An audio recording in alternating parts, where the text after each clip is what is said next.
For a second consecutive year, they play in postseason play. For a second consecutive year, it's in Florida, but this time it means a whole lot more when Oklahoma faces Clemson in the college football playoff national semifinal. We bring in Ryan Kantor from Shaking the Southland and also Matt Hofeld from Crimson and Cream Machine to help us break it down. Ryan, thanks so much for joining us. Hopefully, Matt will jump right back on board with us because we want to talk Clemson offense against OU defense. Deshaun Watson, of course, a Heisman finalist, one of the better quarterbacks in all of college football, dual threat guy who just makes everything happen. Let's talk about your thoughts about Clemson facing OU and some of the challenges the Sooners might present on that side of the ball. Yeah, the S&P Plus puts Oklahoma as the 12th best defense in the country. And I know that the Big 12 gets a lot of flack for having poor defenses, but Oklahoma is not necessarily one of those teams with poor defense. So they're definitely going to provide some big challenges for Clemson. Fortunately, the Tigers have already faced Florida State and Boston College, who probably have stronger defenses than the Sooners. So while the Sooners present a lot of challenges, I think the bigger challenges is going to be slowing down their phenomenal offense. I think the Tigers will get their points, especially the way they've been playing offensively lately. Hey, Ryan, Deshaun Watson, like Baker Mayfield, both accounted for 42 touchdowns total. 11 picks, though. 2 as a freshman, 11 this year. Can we draw anything from that? Any concerns? Yeah, I think part of that is that he really trusts his receivers a lot, so he's willing to throw the ball up and put him in a jump ball situation. And without Mike Williams, who was hurt in that first game of the season, the receivers haven't won all of those. So he's just putting a lot of trust in his receivers, throwing a lot of those up there. A handful of them have been just terrible throws, and that happens. But a lot of them are kind of jump ball situations where receivers should have smacked the ball down, or maybe the receiver could have gotten it. So he definitely takes risks. I think that's an area where Oklahoma has the advantage. Their turnover ratio has been phenomenal all year, and if they're to win this game, I think they almost have to win the turnover battle. And I think they can.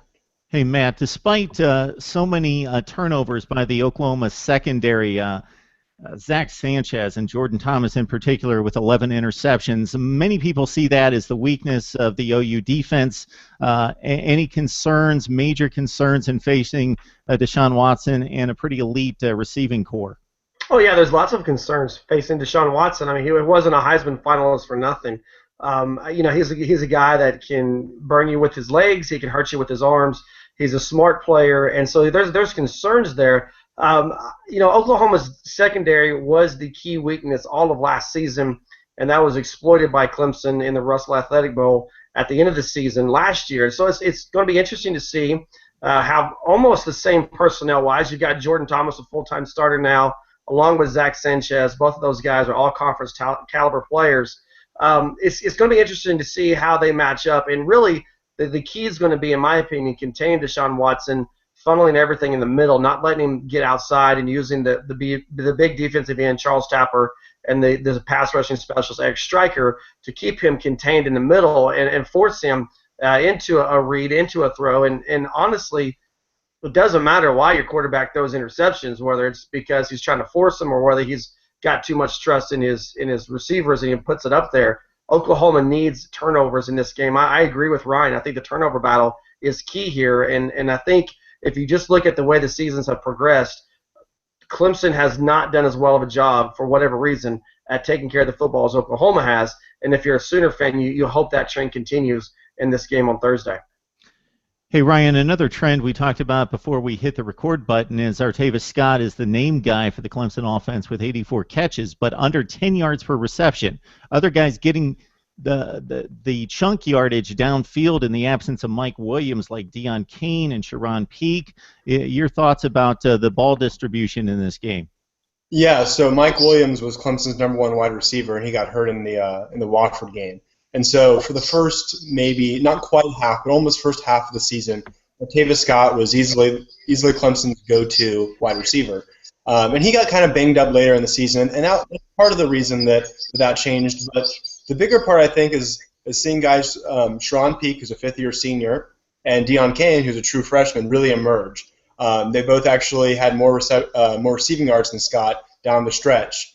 So I think now, rather than seeing Scott dominate the receptions, you're going to see a very, very balanced passing attack. Jordan Leggett, a tight end, is another guy who's emerged this season from a year ago. So that's a major threat that we didn't have last year that we're going to have this year. So expect a very balanced passing attack that hits a lot of different receivers, including the tight end.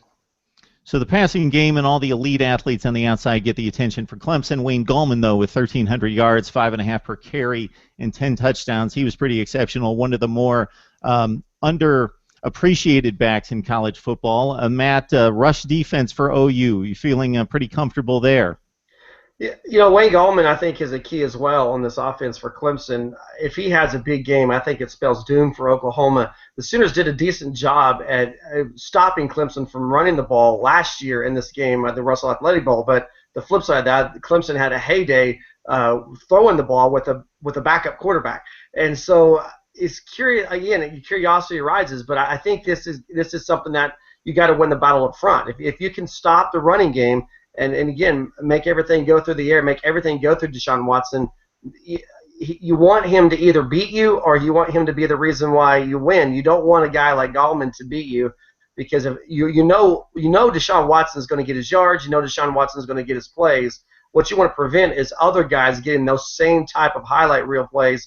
And Wayne Gallman, I think, is the next in line as far as guys that you want to prevent from having big games against you. Hey, Matt, let's flip to the other side of the football. One of the big reasons for the Clemson resurgence under Dabo Swinney has been recruiting all over the field, but especially at defensive line. It's just been ridiculous how many guys they've churned out to the NFL, and we're talking about elite players. And despite losing those guys, continuing to replace them.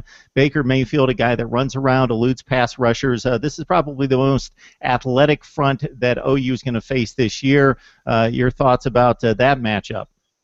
Well, this is a key matchup for Oklahoma, and honestly, it's a concern for Oklahoma fans because you go back and you look at the history of this season. I was just writing some stuff on Oklahoma's loss to Texas back in October, and the way the Longhorns were able to control the line of scrimmage with their defensive ends and defensive tackles and just continually blitz and beat Oklahoma's linemen to the backfield, it put the brakes on Oklahoma's offense. 17 points was the fewest amount of points they'd scored all season long. And I think if there's been a team that Oklahoma's played since that point that has the athletes and have the capability of doing something similar to that, it's this Clemson defensive front. And so Oklahoma's had some personnel changes since that loss to Texas, but this will be a really big test. And when you look at the new linemen that Oklahoma's starting this season, now they're seasoned. I mean, they've got 12 games under their belt, but still, this is going to be a major test for Oklahoma's offensive line.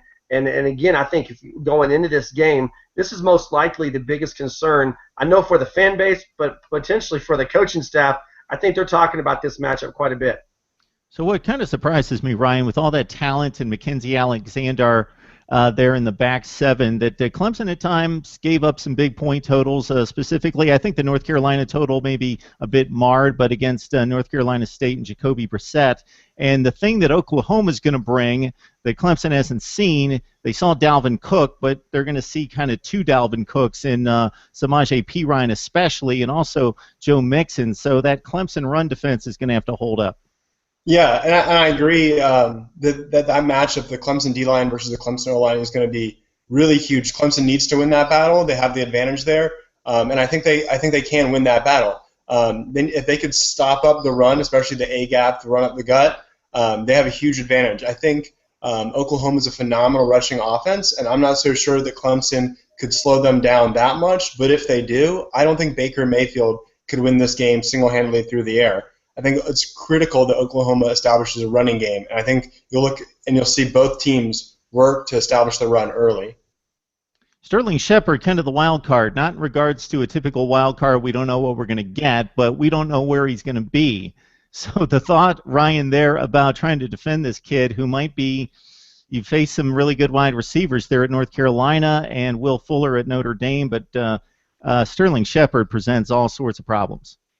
Yeah, I think what we'll see, and it's consistent with Brent Venables' aggressive defensive style, is he'll put Mackenzie Alexander on him wherever he is on the field, whether that means moving Mac Alexander to nickelback, where he played a lot against Miami, or putting him on the outside. Whenever he can get him on Shepard, I think he will, and that should allow the Tigers to not use as much safety coverage, put their best defensive second DB on the biggest threat that Oklahoma has and then make a play straight up. I think that's what they have to do to stop such an excellent rushing attack, and then you just have a one-on-one matchup of future NFL players. We're going to throw turnovers out the door because obviously if somebody turns it over 5 times and wins a 5-1 turnover battle, it's going to be tough for the other team to win. So, Matt, what is going to be the formula for an Oklahoma win in this game, do you think? I think Ryan is correct. Oklahoma's got to run the football. Baker Mayfield is phenomenal. He can beat you in so many different ways, just like Deshaun Watson. You talked about Sterling Shepard. If Clemson's able to man-on-man Sterling Shepard and shut him down, it'll be the first team that's ever.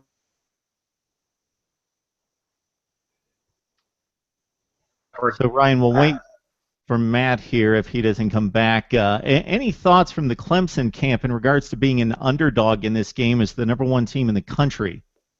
I don't want to try to read too much into that as far as how it affects the psyche of the players. I would think it could help them, but that's really just me guessing. I was very surprised, though. I mean, we're #1 in the nation. We just beat a top 10 team while Oklahoma had the week off, and then we come in and they dropped in the rankings right when the playoff seedings were announced, and yet they were still favored above us. Now, I mean, that is no disrespect to them, but I just found that extremely surprising.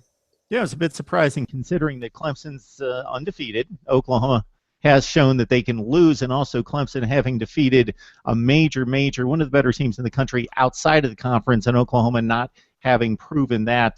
Tennessee being a decent team, but winning that game on the road in overtime. Matt, if you're with us, you can finish up on your formula for success for OU, and also your thoughts about OU being a favorite considering they have lost. They're facing #1, an undefeated team that defeated a Notre Dame team that I think most of us would consider to be one of the 5 to 10 best teams in the country.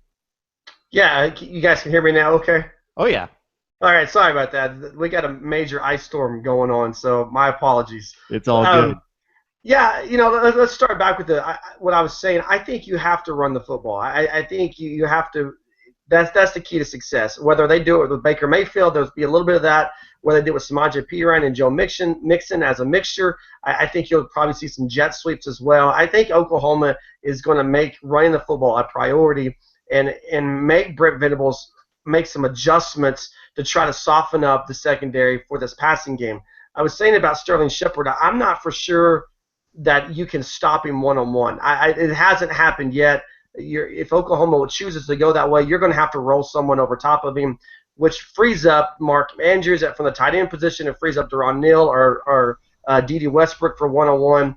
There's all kinds of things that Oklahoma's offense can do, but it starts with running the football. If Oklahoma can't run the football, I think you're going to see a limited Oklahoma offense, much like what we saw in Knoxville against Tennessee, much like what we saw against TCU in that close game near the Oklahoma's home finale. Running the ball is got to be priority #1 for this Oklahoma offense. As far as the Sooners being a favorite going up against the #1 team in the nation, I think that's a little bit misleading. I think you look at the way Oklahoma finished the season, not just the fact that they won, but you look at how they won. You look at how this offense was really clicking on all cylinders, and then I think you look at some of the struggles that Clemson had to close out the season, whether they're legitimate struggles or not. I think you just the odds makers look at this matchup and they think, well, here's the way these two teams are panning out right now. I don't know that I buy into that. I was not comfortable at all seeing Oklahoma as a favorite in this game. I'm a firm believer if you're #1, you're #1 until someone beats you. I think it provides extra motivation for Clemson and maybe a little bit of extra false sense of security for Oklahoma. I'm glad you brought up Westbrook and Neal. Sometimes we get hung up on the stars. We only see the highlights, a lot of people, and this is the one major time that they see a particular team and they get hung up on the stars, and you're talking about two guys that caught over 40 passes and a combined 7 touchdowns. Ryan, anything we missed on this one? I would just add, I think one other X factor. First of all, I totally agree that stopping the run is going to be crucial. But I think one other X factor is field position. If you look at all the advanced stats, a lot of them give a very slight advantage to Clemson, but one of them gives a major advantage to Oklahoma, and that's starting field position. later in the season, the Clemson's punting game hasn't been as good. They don't return punts all that well. They've given up a few big kick returns, and they don't return kicks that well. So aside from making field goals, they've struggled on special teams. If they give Oklahoma a short field, that could be the difference in the game. So I think that's another thing to keep an eye on. All right, I'm not going to press you guys for a prediction because I don't know if you've released them on your respective websites yet, but I will certainly take them. I haven't pulled the trigger yet, but I'll take a prediction out of either one of you or both. I've got Oklahoma 35-31, somewhere around that frame. I think it's a tight game. I really think it's – Ryan made a good point about field position. I think that becomes a factor, a big punt return or a messed up special teams play, and I think turnovers – probably will have an impact on this game one way or the other. I think it's a great game. I think the winner of this game goes on to win the national championship, but I've got Oklahoma 35-31. What do you say, Ryan? I think that's fair. I'll take Clemson by about that score, 35-31, and I agree that I think the Orange Bowl winner, if it's Clemson, I think we're number one in the country, and Alabama struggled with some of these spread teams that can provide speed. And if Oklahoma beats Clemson, then I'll kind of feel the same way about Oklahoma as I do now about Clemson as far as what the challenges they could bring.